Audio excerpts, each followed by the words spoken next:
Welcome to my channel with another new video. You are watching biology with Shyam. पिछले topic में हमने पढ़ रहे थे हिस्टोलॉजी ऑफ स्किन के डर्मिस और लोम के बारे में पढ़ा था।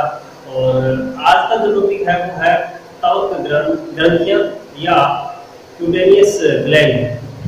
तो इस चैनल के बारे में बताऊं आपको कि मैं कंटिन्यू किया है एनसीईआरटी 12th क्लास की जो भी टॉपिक है वो कंटिन्यू डाल रहा हूँ।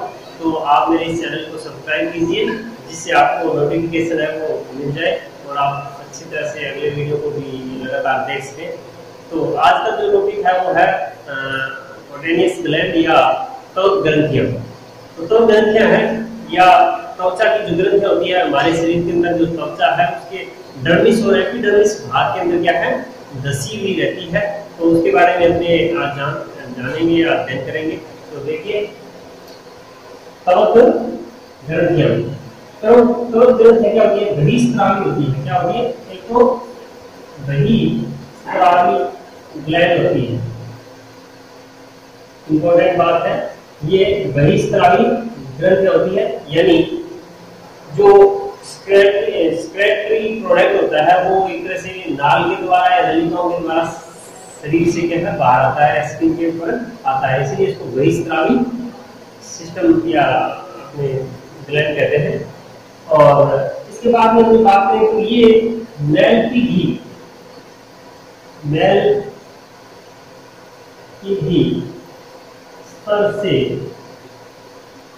बना होता है। मतलब एपिडर्मिस का जो भी नीचे वाला भाग होता है या त्वचा से ऊपर से नीचे की ओर जो भाग होता है अंदर वाला, उसके अंकुरण स्तर या मैल्टिक स्तर, उसको जर्मिनेटिकुम भी कहते हैं या स्ट्रेटम जर्मिनेटिकुम कहते हैं। उसके द्वारा क्या होती है, एक ग्रंथि या गूंद हवा भाग होती है, उससे ये बनती है। मतलब ये मानिए कि ये ऊपर वाला भाग क्या है, ये एपिडर्मिस है, एपिडर्मिस है। तो इसका जो नीचे वाला लेयर है वो क्या कहलाता है, एक तरह से मैल्टिक घी स्तर कहलाता है। और उसके जो सेल होते हैं उनके द्वारा ये क्या बनता है, ये ग्रंथियां बनती है। ठीक है, उनके अंतर्वलन की वजह से ये ग्रंथियां बनती है। और ये एपिडर्मिस के अंदर, मतलब ये डर्मिस भाग में या चर्म भाग में क्या है, धसी रहती है।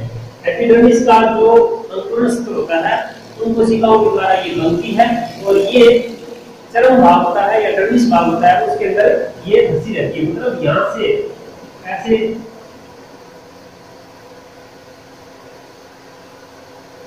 इस तरह से ये स्ट्रक्चर बनाती है। मतलब डर्मिस भाग के अंदर धसी रहती है और बाहर की ओर अपने स्पेशल प्रोडक्ट होती है या जो स्रावी पदार्थ होता है उसको बाहर की ओर लाने का काम करती है। उसके बाद अपने बात करें, ये कई प्रकार की ग्रंथियां होती है, मतलब मैनी टाइप ऑफ ग्लैंड होती है। तो उसके बारे में पहले बात करें अपने स्वेट ग्लैंड या स्वेट ग्रंथि, स्वेट ग्रंथि या स्वेट ग्रंथि, स्वेट ग्लैंड या स्वेट ग्रंथि। स्वेत का मतलब क्या है, पसीना। पसीना जो भी हमारे शरीर के अंदर शरीर से बाहर पानी के रूप में निकलता है उसको पसीना कहते हैं, या जल है वो बाहर निकलता है। उसके साथ में कुछ प्रोडक्ट होते हैं, यूरिया है, जल है, लवण है, वो भी साथ में उसके निकलते हैं। और एक तरह से हमारे शरीर के अंदर जो कि लवणों का है संतुलन बनाने का भी ये काम यहाँ पर होता है। तो उसमें अपनी बात में स्वेट ग्लैंड है, ये दो प्रकार की होती है। कितने प्रकार की होती है, स्वेट जो ग्लैंड है वो दो प्रकार की होती है। एक तो एक्राइन या इसको मीरोक्राइन भी कहते हैं। क्या बोलते हैं, मीरोक्राइन,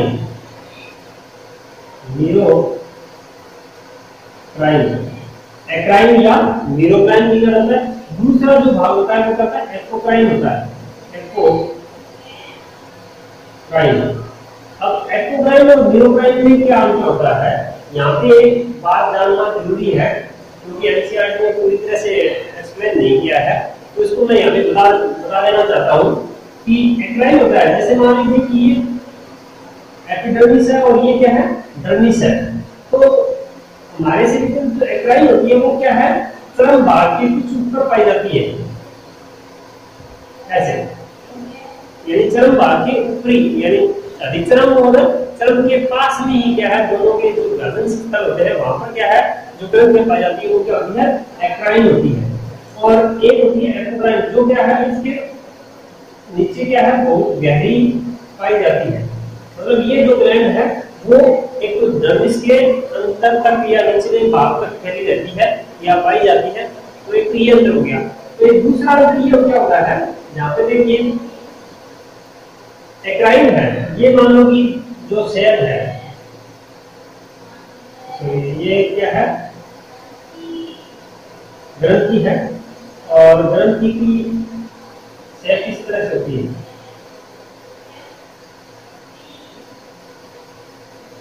इस तरह से ये ग्रंथि की सेल है, ठीक है, ये सेल है। अब यहाँ पे सेल में क्या बनता है, सेल के अंदर क्या बनते हैं, एक्स एक तरह से जो पदार्थ बनते हैं, स्त्रावी पदार्थ बनते हैं, स्क्रेटली जो प्रोडक्ट होते हैं वो यहाँ पर बनते हैं। तो यहाँ से रिस कर क्या है, इसमें से बाहर निकलते हैं। अभी सेल से क्या है, ये स्क्रेटली जो प्रोडक्ट होते हैं ये बाहर निकलते हैं और ये बाहर आ जाते हैं। इसके अंदर से भी क्या है, बाहर आ जाते हैं, और बाहर क्या है, ग्लैंड से क्या है, बाहर की ओर निकल जाते हैं। मतलब रिस कर जो भी स्त्रावी पदार्थ होते हैं वो कोशिकाओं से बाहर निकलते हैं, और तो ये क्या कहलाती है, इस प्रकार की जो ग्लैंड होती है वो क्या कहलाती है, एक्राइन या मीरोक्राइन कहलाती है। अगर इसकी तुलना में वो बात करें एपोक्राइन की, यानी एपोक्राइन की बात करें, एपोक्राइन की बात करें, एपोक्राइन में क्या होगा, जैसे मान लीजिए कि ये क्या है, एक सेल है, सेल के अंदर ये सॉरी ग्लैंड है एपोक्राइन, और ये इसमें सेल है,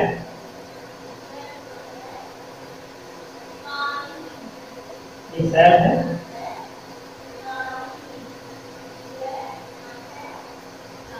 ठीक है। अब इसके अंदर क्या है, एक्सक्रीटरी जो स्राव बनता है,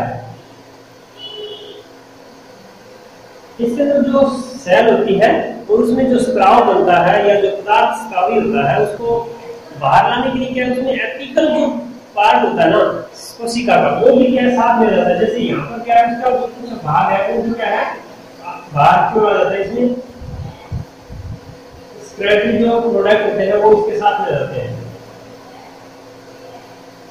यानी सेल का एपिकल जो पार्ट होता है वो भी क्या है, साथ में वो स्त्रावी पदार्थ को बाहर की ओर लेके आता है। और ये जो ग्रंथि होती है वो क्या है, सॉरी डर्मिस के अंदर या चर्म के अंदर क्या है, गहराई तक पाई जाती है। तो इस तरह से यानी एक्राइन और एपोक्राइन या मीरोक्राइन या एपोक्राइन में ये अंतर होता है, तो उसको समझना बहुत जरूरी था। तो उसके बाद में हम बात करें, ये एक्राइन है, एक्राइन क्या है, अधिचरम और चरम दोनों में पाई जाती है।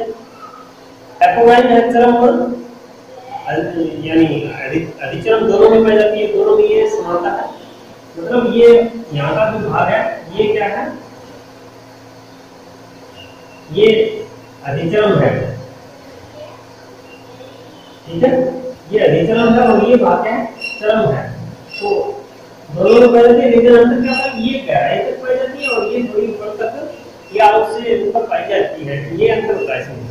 और इसमें क्या होता है, दोनों के अंदर क्या है, एक तरह से पसीने का स्राव होता है। क्या होता है, पसीने का स्राव होता है, और पसीने के अंदर जल है, निचला है, यूरिया है, ये इसके अंदर आती है। क्या क्या आते हैं, जल, खनिज लवण और यूरिया। इसीलिए क्या है, इसका लवण होने की वजह से क्या होता है, नमकीन होता है। तो पसीने का जो टेस्ट होता है वो क्या होता है, नमकीन होता है, और इसमें यूरिया भी पाई जाती है। तो इस तरह से हमारे शरीर के अंदर जो पदार्थों का एक तरह से क्या है, समन्वय करता है, मतलब यूरिया है या खनिज लवणों का है, समन्वय करता है। और इसके साथ ही क्या है, जब भी पसीना बाहर आता है तो हमारे शरीर का टेम्परेचर है वो भी क्या है, पसीने के द्वारा शीतलन प्रभाव द्वारा क्या है मेंटेन रहता है। गर्मियों के दिनों में पसीना आता है जिससे कि हमारे शरीर का टेम्परेचर है वो कुछ डाउन हो जाता है, या त्वचा ठंडी होने से टेम्परेचर है वो डाउन आ जाता है। तो ये एक तरह से पसीने का काम है, वो शीतलन का भी काम करते हैं। अब इसके बाद में हमारे शरीर के अंदर जो संख्या की बात करें ना, 25 लाख के करीब क्या है, एक तरह से ये श्वेत ग्लैंड पाई जाती है, यानी संख्या में 25 लाख के करीब ये पाई जाती है। अब एक्राइन श्वेत ग्रंथियां होती है ना, वो कहाँ पर ज्यादा होती है, हथेली के अंदर होती है, मतलब अपने जो हथेली होती है इसमें, या पांव की जो तलवे होते हैं तो वहां पर भी ज्यादा पाई जाती है, या फिर बगल के अंदर क्या है वहां पर ये संख्या में बहुत ज्यादा पाई जाती है। मतलब श्वेत ग्रंथियां हथेली के अंदर, तलवे में और बगल के अंदर क्या है, इनकी मात्रा है या संख्या है वो सबसे ज्यादा पाई जाती है। अब बात करते हैं एक्टोक्राइन के बारे में। एक्टोक्राइन के बारे में कुछ निम्नात्मक है, वो इस प्रकार से है कि ये आंखों की पलकों में पाए जाते हैं, जनाओं में पाए जाते हैं और गुदा व चुचकों में पाए जाते हैं। मतलब निपल्स होते हैं वहां पर इनकी मात्रा है वो ज्यादा पाई जाती है। और इनका मुख्य कार्य क्या होता है, मतलब एक्टोक्राइन्स है या जो भी ग्लैंड्स या स्वेट ग्लैंड है उनका कार्य करता है त्वचा शीतलन द्वारा ताप का नियंत्रण भी ये ग्लैंड्स करती है। उसके बाद में अपने बात करें दूसरी और ग्रंथि है उसकी, दूसरी ग्रंथि का नाम है, अभी जो ग्लैंड है वो क्या होती है, सीबेशियस होती है।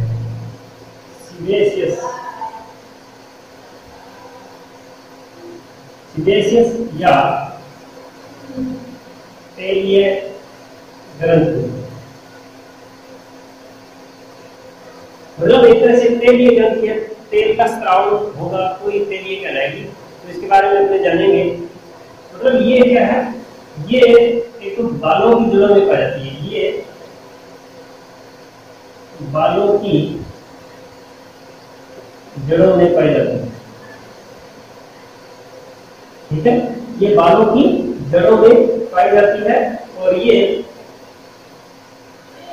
किससे बनती है, ये जो रोम फॉलिकल यानी हेयर फॉलिकल होते हैं, हेयर फॉलिकल्स की एपिथेलियम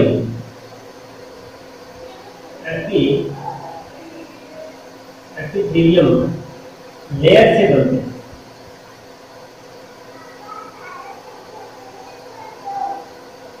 लेयर से बनते हैं, मतलब ये सीबेशियस सेल जो ग्लैंड है, तेलीय ग्रंथियां हैं, वो हेयर फॉलिकल्स होते हैं या ऊतक होते हैं, उनके एपिथेलियम कोशिकाओं या लेयर से बनते हैं।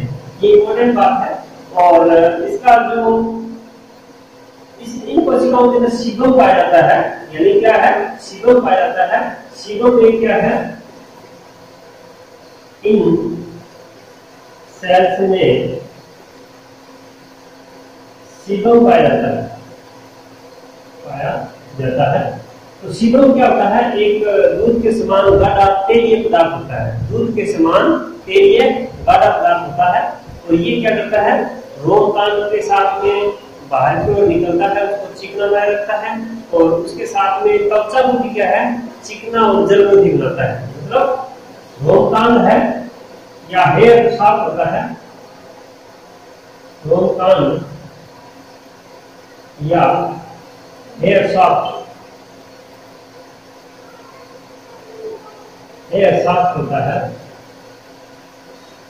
उसको क्या करता है, चिकना बनाए रखने का काम करता है, जिससे क्या है, हेयर है वो सुंदर दिखाई दे या चमकीले दिखाई देते हैं।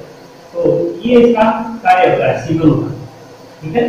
और इसके अलावा जहां भी बाल होते हैं वहां पर ये पाई जाती है। मतलब एक इम्पोर्टेंट बात है, जहां पर बाल होंगे, यानी जो अपने ये सीबेशियस ग्लैंड है, जहां पर रोम होंगे, बाल होंगे, वहीं पर इनकी संख्या पाई जाती है। पर कुछ ऐसी जगह होती है जहां पर क्या है, ये नहीं पाई जाती है। मतलब एक तरह से थैली और जो तलवे होते हैं, थैली और तलवे होते हैं, वहां पर सीबेसियस या तेलीय ग्रंथियां नहीं पाई जाती है। वहां से ओनली सीधे पानी लवण बाहर निकलते हैं। लेकिन दूसरी बात करें अपने यहाँ पर, जहां पर क्या है, हेयर नहीं होते हैं, मतलब तालू जो तलवे होते हैं पैरों के और थैली होती है, वहां पर क्या हेयर नहीं पाए जाते हैं, बट ये ग्रंथियां पाई जाती, ग्रंथियां है वो नहीं पाई जाती है, मतलब हेयर भी नहीं होते हैं और एक तरह से वो वहां पर नहीं पाई जाती है। कौन सी? सीबेसियस या तेलीय ग्रंथियां। लेकिन कई बार क्या होता है कि आपने ऐसे भी ऑर्गन है जहां पर क्या है, हेयर नहीं होते हैं लेकिन वहां पर सीबेसियस ग्लैंड पाई जाती है। देखिए कौन कौन से भाग है, जैसे अपने लिप्स है, लिप्स या होठ है, होठों पर, या पेनिस ग्लैंड होता है, या सीसन मूंड होता है, सीसन मूंड या पेनिस ग्लैंड, पेनिस ग्लैंड। और एक और जो निपल्स होते हैं, निपल्स होते हैं या टिकट होते हैं, के पास जो भी स्किन होती है वहां पर ये सीबेसियस ग्लैंड है या तेलीय ग्रंथि है वो पाई जाती है। तो इस तरह से ये क्या है, दो अपने ग्लैंड है जिनके बारे में अभी पढ़ा है। एक कौन सी? एक्राइन ग्लैंड, जो क्या है एक्राइन है, जो स्वेट ग्लैंड के अंदर पाई जाती है। पहला तो स्वेट ग्लैंड है जिसमें दो प्रकार की ये ग्रंथियां पाई जाती हैं, एक एक्राइन है, एक एपोक्राइन है। एक दूसरी पड़ी है सीबेसियस ग्लैंड। कौन सी? सीबेसियस ग्लैंड, या फिर इसको अपने तेलीय ग्रंथि भी कहा जाता है। अगली ग्रंथि या नेक्स्ट ग्रंथि है मूलाधार या वक्ष ग्रंथि। मूलाधार या वक्ष ग्रंथि है वो अगली कल्चा की ग्रंथि है। उसको अपने पेरिनियल या सेंट ग्लैंड भी कहते हैं, पेरिनियल ग्लैंड या सेंट ग्लैंड भी कहा जाता है, क्योंकि इसके द्वारा क्या है एक तरह से सुगंधित पदार्थ का स्राव होता है, इसीलिए सेंट ग्लैंड भी कहते हैं। तो इसके बारे में कुछ जानेंगे। तो एक तो ये कहाँ पाई जाती है, ये गुदा या एनस, एनस जो मूत्र जनन छिद्र होते हैं, मूत्र जनन छिद्र होते हैं के बीच में पाई जाती है। मूत्र व अनस या गुदा के बीच में पाई जाती है और ये एक तरह से दंत का निर्माण करते हैं, दंत का निर्माण करते हैं, दंत का निर्माण करते हैं। तो ये किसकी बात करें? मूलाधार या वक्सल, मूलाधार या वक्सल, वक्सल ग्लैंड की बात कर रहे हैं, ग्रंथि की बात कर रहे हैं। तो इसमें एनस और मूत्र जनन के छिद्र के बीच में पाई जाती है और दंत का निर्माण करते हैं। और ये एपोक्राइन प्रकार की ग्रंथि होती है। किसकी? एपोक्राइन ग्रंथि का प्रकार होता है, या जो ग्रंथि होती है वो क्या होती है? एपोक्राइन प्रकार की ग्रंथि पाई जाती है। तो इस तरह से ये क्या है, मूलाधार या वक्ष ग्रंथि के बारे में ये तीन बातें हैं। इससे आगे अपनी बात करें मिबोमियम ग्लैंड, मिबोमियम ग्लैंड यानी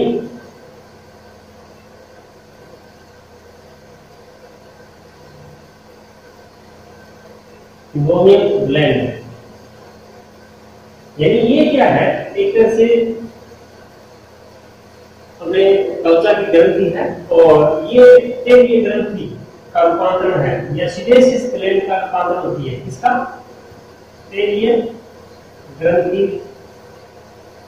या सीबेसियस शब्द पढ़ चुके हैं तेलीय ग्रंथि के बारे में, उसका क्या होती है? रूपांतरण होती है। और इसका जो स्थल है या साइड है काम पाई जाती है, ये आंखों की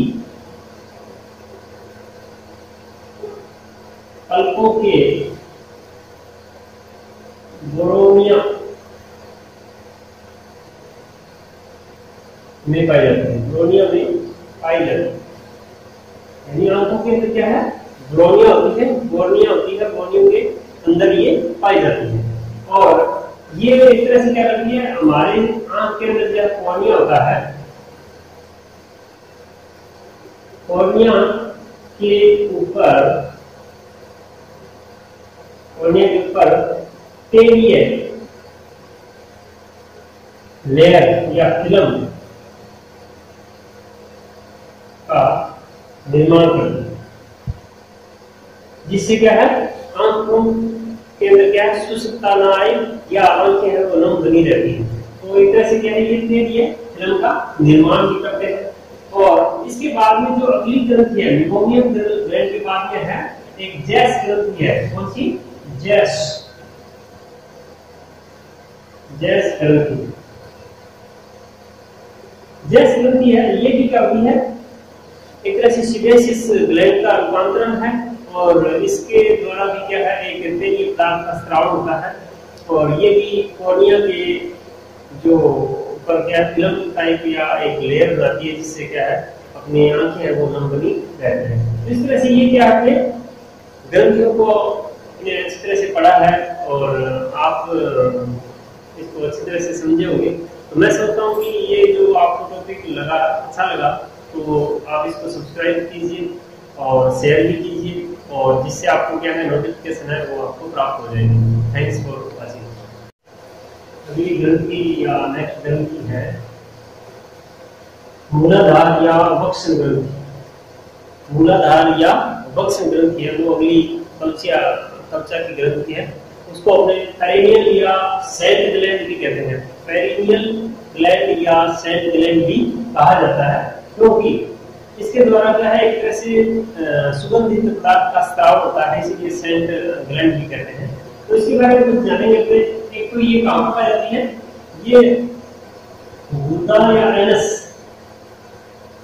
एनस पर जो मूत्र जनन छिद्र होते हैं, मूत्र जनन छिद्र होते हैं के बीच में पाई जाती है। मूत्र व एनस या गुदा के बीच में पाई जाती है। और ये एक तरह से दंत का निर्माण करते हैं, दंत का निर्माण करते हैं, दंत का निर्माण करते हैं। तो ये किसकी बात करें, मूलाधार या वक्सल, मूलाधार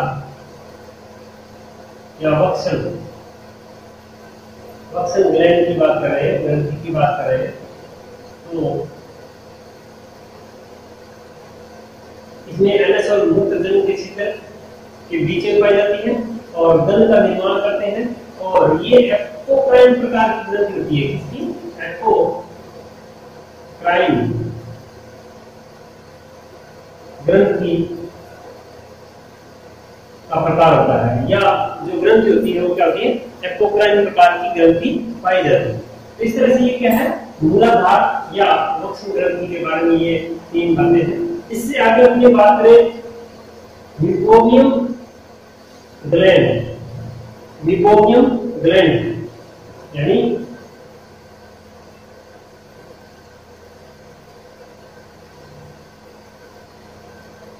मेबोमियन ग्लैंड, यानी ये क्या है, एक तरह से हमने त्वचा की ग्रंथि है और ये तेलीय ग्रंथि का रूपांतरण है, या सीबेसिस ग्लैंड का रूपांतरण होती है। इसका तेलीय ग्रंथि या सीबेसिस शब्द पढ़ चुके हैं तेलीय ग्रंथि के बारे में, उसका क्या होती है, रूपांतरण होती है।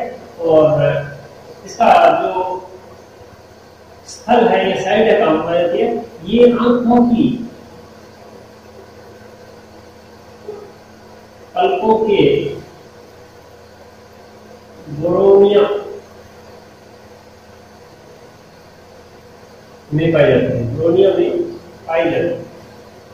यानी आंखों के अंदर क्या है, ब्रोनिया होती है, कॉर्निया होती है, कॉर्निया के अंदर ये पाई जाती है।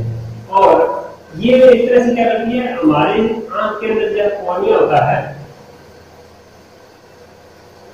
कॉर्निया के ऊपर, कॉर्निया के ऊपर के लिए लेयर या फिल्म का निर्माण करते हैं, जिससे क्या है आंखों के अंदर क्या है सुसुप्ता ना आए या आंखें है वो नम बनी रहती है। तो एक तरह से क्या है ये फिल्म का निर्माण भी करते हैं। और इसके बाद में जो अगली ग्रंथि है मेबोमियन ग्लैंड के बाद में है एक जैस ग्रंथि है। कौन सी? जैस ग्रंथि। जैस ग्रंथि है ये भी क्या होती है एक तरह से सीबेसिस ग्लैंड का रूपांतरण है और इसके द्वारा भी क्या है एक तेलीय पदार्थ का स्राव होता है और ये भी कॉर्निया के जो ऊपर क्या फिल्म टाइप या एक लेयर बनाती है जिससे क्या है अपनी आंखें है वो नम बनी रहते हैं। तो इस तरह से ये क्या आपने ग्रंथियों को अपने अच्छी तरह से पढ़ा है और आप इसको अच्छी तरह से समझे होंगे। तो मैं सोचता हूँ कि ये जो आपको टॉपिक लगा अच्छा लगा तो आप इसको सब्सक्राइब कीजिए और शेयर भी कीजिए और जिससे आपको क्या है नोटिफिकेशन है वो आपको प्राप्त हो जाएगी। Thanks for